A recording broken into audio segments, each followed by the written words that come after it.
I am watching. I wasn't even going to talk about it, but okay, we're we're here. We're here. Okay, I think that's what we're going to do right now. We're here. So, I was not going to speak on this, but I've seen a lot of videos, and then I was like, okay, let me check out some of it. And I'm at the beginning. They're talking about crystals, and I really find it interesting how if you're going to come in to do a deconstruction or a debate using the Bible, I think you should have the Bible in front of you. Second of all, I think people should have studied because they're coming with a lot of emotions, especially for the first panel. There is a lot of emotions coming through, and I was like, okay, let's look this up. Okay, since nobody looked it up, if you're gonna bring up crystals and the 12 tribes of Israel, let's see what the connection is between the 12 tribes of Israel and the gemstones that their God, right? Because this is their Bible, so we're going to utilize their God in this text, okay? Because there are many gods in the Bible, many. But we're going to utilize this particular portion in Exodus 28 that has been this particular God, okay? All right. So the connection between the 12 tribes of Israel and gemstones originate from Choshen, Choshen, which is the sacred breastplate worn by the Jewish high priest. No one said that. No one said that. They're just throwing words around. These breastplates, okay, the sacred breastplate was worn by the Jewish high priest described in Exodus 28, okay? Each of the 12 stones was engraved with the name of one of the 12 tribes of Israel, okay? This is not of Judah, this is of Israel. Okay, through these modern translations of the ancient Hebrew gem, names vary from tradition and tradition. So let's look how this came about, shall we? Really quick.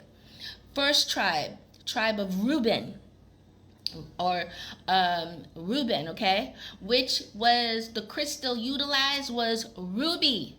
Reuben, ruby, right? Or what's it called? Carnelian, okay, which is a deep red stone symbolizing passion and vitality. Why? Let's look at the tribe of Reuben. The tribe of Reuben um, uh, instead had their power, which is referred to their military might and raw physical strength. Okay, so the descendants of Jacob's firstborn son, they held a unique and complicated position among the 12 tribes of Judah. 12 tribes of Israel. Okay, they had great physical strength, military might. That means they were very fierce, skilled warriors, like that fiery energy, right? Blazing warrior energy. They were skilled in battle, frontline guardians, vanguard for Israel. Okay? That's where that came from. So they were represented by the gemstone ruby, right? Odem, Odem. Okay? And so you get that. Then you have the tribe of Simeon, right? Their crystal, their gemstone was topaz.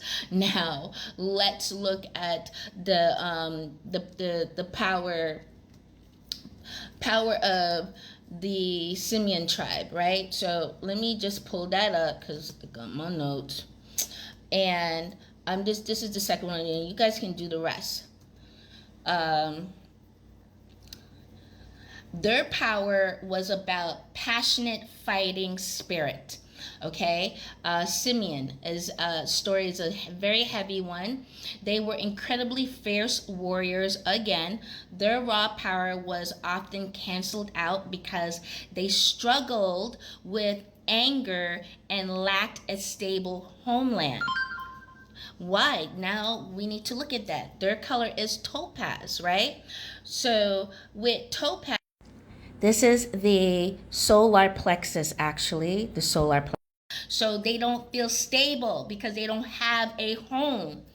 Like, I don't know why do this if you're not going to be really studying and knowing your stuff, right? So they were bold, they were intense, right? That energy, and uncompromising warriors. So they were fierce, right? Fierce and aggressive, avenging sword. Like the root of their martial identity comes from their forefathers, and their brother Levi single-handedly destroyed an entire city to avenge the assault of their sister Dinah, right? So fearless warriors, fearless soldiers, and they had the power of hearing, okay? So the name Simeon is Hebrew.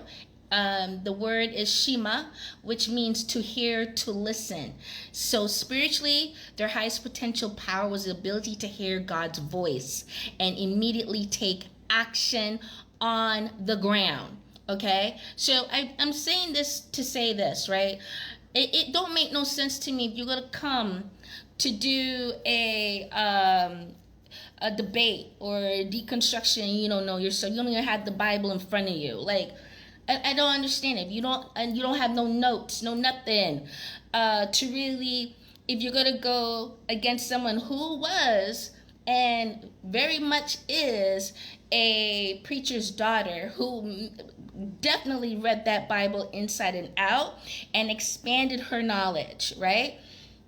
You come up with someone who has studied because she's been in the foundation of it.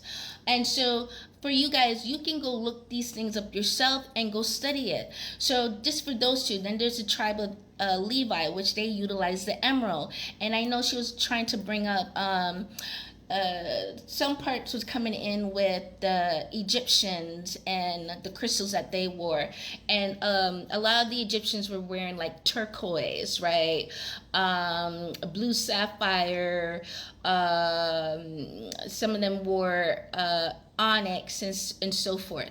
What the point is that obviously, if their God utilized each of these particular stones on a breastplate for a Jewish priest, high priest, to wear, which represented the entire 12 tribes of Israel, there is a significance not of just spiritual power, but symbolism, and we understand symbolism is very powerful. Okay, there's obviously their God knows that, understanding that symbols, we use symbols every day. From the moment we write our name, we're utilizing letters. That's symbol. The moment you write down your date of birth, that's a symbol. You're utilizing numerology. You know, like they're trying to make it like it's evil, it's demonic. There's nothing. If your God saw that was done, I'm utilizing this for protection of my Jewish high priest, and which represents the energy of these particular tribes. These symbolize the energy. This breastplate is going to be powerful for you as a human.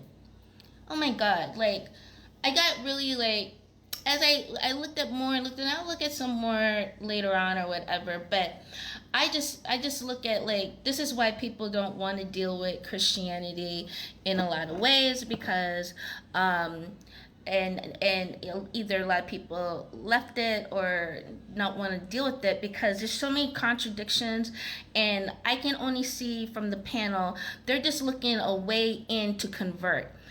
I don't know why you're going to try to reconvert her when she doesn't want to be converted. This is a discussion, and they want to go off topic and so easily, and they confusing themselves at the same time. Let me know your thoughts below, guys. But yeah, this was just like, you're not studied. You shouldn't be there.